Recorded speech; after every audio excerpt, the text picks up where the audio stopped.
আসসালামু আলাইকুম dear viewers, আশা করি তোমরা অনেক অনেক অনেক ভালো আছো। আমি মোহাম্মদ আনোয়ারুল ইসলাম, প্রভাষক ইংরেজি 40তম বিসিএস। তোমাদের সামনে আরো একটি অত্যন্ত গুরুত্বপূর্ণ ভিডিও নিয়ে হাজির হয়েছি। আজকের বিষয় একটা বাক্যের স্ট্রাকচার আমরা যে পড়ি, যে ছোটবেলা থেকে পড়ে আসি, সাবজেক্ট ভার্ব এক্সটেনশন। অনেকে অবজেক্ট বলি না, এক্সটেনশন বলতে হয়। কেন অবজেক্ট না বললে আমরা এক্সটেনশন বলবো আজকে আমরা শিখবো এই ক্লাসে। তো দেখি সাবজেক্ট ভার্ব আর কি এক্সটেনশন। এক্সটেনশনের মধ্যে মূলত কি কি বিষয় থাকে সেগুলো আমরা দেখি, সুন্দর করে জানবো। তাহলে এখানে লিখছি যে অবজেক্ট, তার মানে এক্সটেনশনের মধ্যে অবজেক্ট থাকতে পারে, কমপ্লিমেন্ট থাকতে পারে, অ্যাডভার্ব থাকতে পারে, অন্যান্য ফ্রেজ থাকতে পারে, আদার্স পার্টস অফ স্পিচও থাকতে পারে। তো দেখি আমরা যে হলো এক্সটেনশনের মধ্যে অবজেক্ট থাকে, কমপ্লিমেন্ট থাকে, অ্যাডভার্ব থাকে এবং যে ফ্রেজ থাকে, এগুলো সম্পর্কে বিস্তারিত জানবো। তাহলে অবজেক্ট আমরা কি জানি? ভার্বকে কি অথবা কাকে দ্বারা প্রশ্ন করে যদি উত্তর পাই তাকে আমরা কি বলি? অবজেক্ট বলি। তার মানে কোনো বাক্যে ভার্বকে যদি কি অথবা কাকে দ্বারা প্রশ্ন করে উত্তর পাওয়া যায় সেটাকে কি বলবো? অবজেক্ট বলবো। তাহলে সে আমাকে দিয়েছিল, কি দিয়েছিল? সে আমাকে কি দিয়েছিল, কি দ্বারা প্রশ্ন করলে আমরা উত্তর পাই? গিফট, তার মানে একটি অবজেক্ট। আর যদি বলি কাকে দিয়েছিল, ভার্বকে কাকে দিয়েছিল, এ বলে যে আমাকে দিয়েছিল, এটাও একটা অবজেক্ট। তার মানে অবজেক্ট পেলাম আমরা কয়টা? দুইটি অবজেক্ট পেলাম। যদি এরকম কোন বাক্যে দুইটি অবজেক্ট থাকে, একটি থাকে ব্যক্তিবাচক অবজেক্ট আর একটি থাকে বস্তুবাচক অবজেক্ট, এই বস্তুবাচক অবজেক্টটাকে আমরা বলবো ডিরেক্ট অবজেক্ট, আর ব্যক্তিবাচক যে অবজেক্টটা আছে তাকে আমরা বলবো ইনডিরেক্ট অবজেক্ট। তার মানে বুঝলাম, কোন বাক্যে যদি দুইটি অবজেক্ট থাকে, একটিকে বলবো কি অবজেক্ট? Direct object. আর একটিকে বলবো আমরা কি? Indirect object. কোনটাকে ডিরেক্ট অবজেক্ট বলবো? এই বস্তুবাচক যে অবজেক্ট, এর নাম হলো ডিরেক্ট অবজেক্ট। আর ব্যক্তিবাচক যে অবজেক্ট থাকে একে কি বলবো?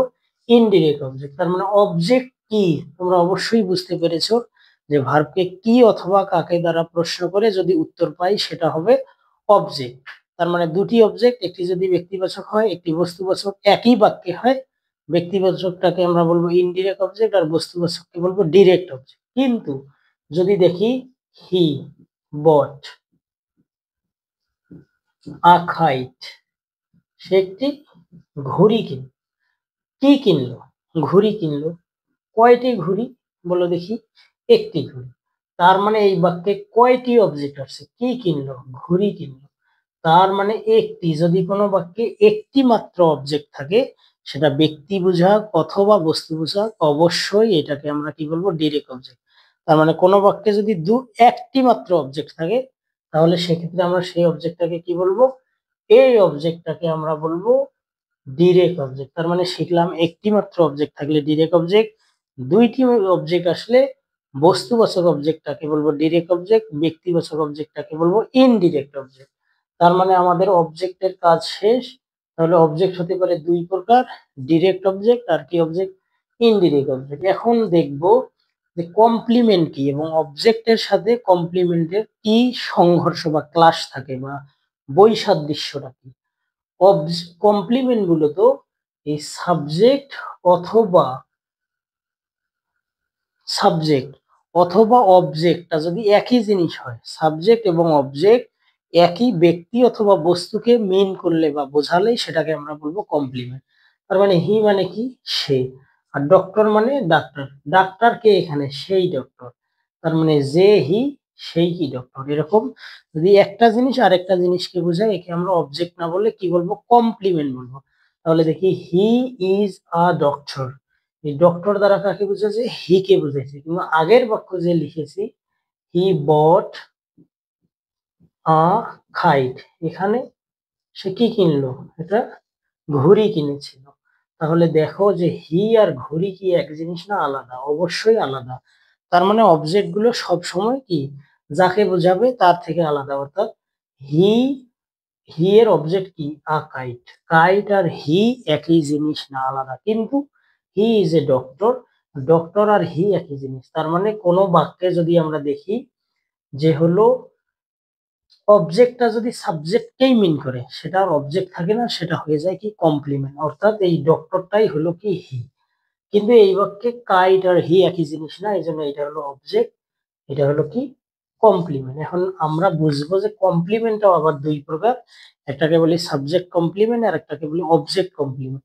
তার মানে এই বাক্যে হি কি হিসেবে বসেছে, হি বসেছে সাবজেক্ট হিসেবে, আর ডক্টর কাকে বললো, হি কে বোঝালো। তার মানে এই যেহেতু হি আর ডক্টর একে, এটা হলো কমপ্লিমেন্ট।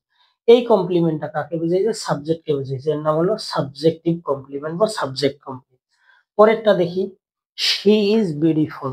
বিউটিফুল দ্বারা কাকে মিন করলো, শিখে। তার মানে যেই বিউটিফুল সে হইলো শি, একই জিনিস। তার মানে এটাকে অবজেক্ট না বললে আমরা কি বলবো, কমপ্লিমেন্ট। এটাও কি কমপ্লিমেন্ট, সাবজেক্ট কমপ্লিমেন্ট। কাকে বুঝাইছে, সাবজেক্টকেই বুঝাইছে। এখন যদি আমরা দেখি, we we made him, we made him captain, CAPTAIN, we made him captain. আমরা তাকে নির্বাচিত করলাম। কি নির্বাচিত করলাম, ক্যাপ্টেন নির্বাচিত করলাম, অবজেক্ট বলতে পারি। কাকে নির্বাচিত করলাম, তাকে নির্বাচিত করলাম, অবজেক্ট। মানে কি দ্বারা প্রশ্ন করে উত্তর পেলাম, কাকে দ্বারা প্রশ্ন করেও উত্তর পেলাম। কি বা কাকে, দুটা দ্বারা প্রশ্ন করে যেহেতু উত্তর পেয়েছি, বলতে পারি দুইটাই অবজেক্ট। এখন মজার বিষয় হলো, এই ক্যাপ্টেন দ্বারা কাকে বুঝাইলো, হিকেই বুঝাইলো বা হিমকে বুঝালো।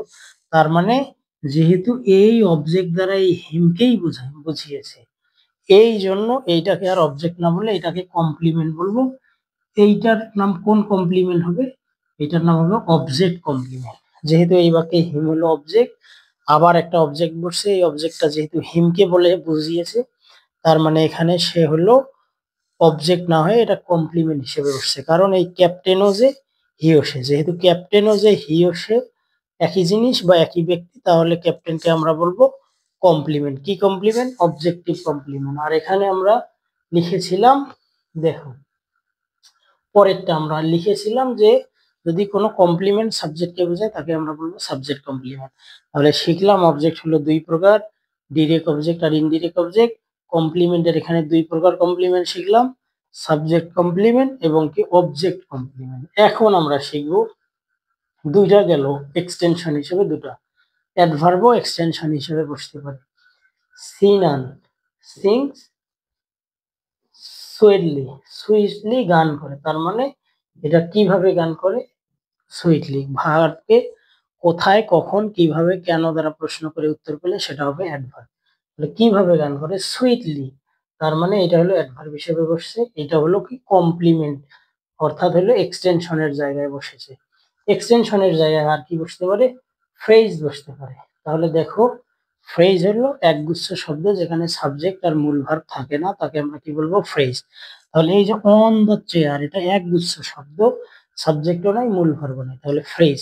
তাহলে Shammi sat on the chair, Shammi কোথায় বসলো, চেয়ারে বসলো। এখন এইটা আমাদের কোথায় বসছে, সাবজেক্ট ভার্ব এক্সটেনশনের জায়গায়, এক্সটেনশনের জায়গায় ফ্রেজ আকারে বসছে। এই ফ্রেজটাকে কি ফ্রেজ বলবো, এই ফ্রেজটাকে যদি দেখো কোন ফ্রেজ প্রেপোজিশন সহ আন্ডারলাইন থাকে, সাম্মী বসলো, কোথায় বসলো, চেয়ারে বসলো, তাহলে যদি প্রেপোজিশন সহ আন্ডারলাইন থাকে একে বলবো আমরা অ্যাডভার্বিয়াল ফ্রেজ, অ্যাডভার্বিয়াল ফ্রেজ। কিন্তু এইটাই যদি বলি, Shammi, SHAMMI, Shammi sat on the chair, CHAIR, chair.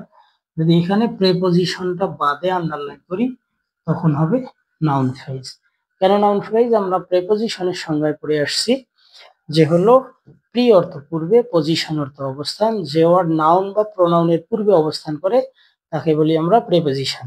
তাহলে প্রেপোজিশন হতে গেলে এর পরে নাউন বা প্রোনাউন অবশ্যই থাকতে হবে। যেহেতু প্রেপোজিশনের পর আন্ডারলাইন, এটাকে একটা ওয়ার্ড ধরবো যে প্রেপোজিশনের পর যেহেতু আন্ডারলাইন একটা ফ্রেজ, একটা ফ্রেজ, একটা পার্টস অফ স্পিচ ধরবো, প্রেপোজিশন হওয়ার কারণে একটা ওয়ার্ড বা একটা পার্টস অফ স্পিচ আছে, এই জন্য এটা অবশ্যই কি হবে, নাউন।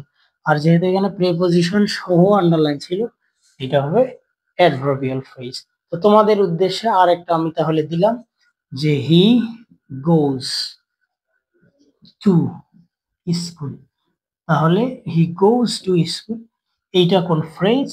আর দুই নম্বরে হি গোজ টু স্কুল, এটা কোন পার্টস অফ স্পিচ, দুইটা তোমরা হলো কমেন্ট সেকশনে জানাবা।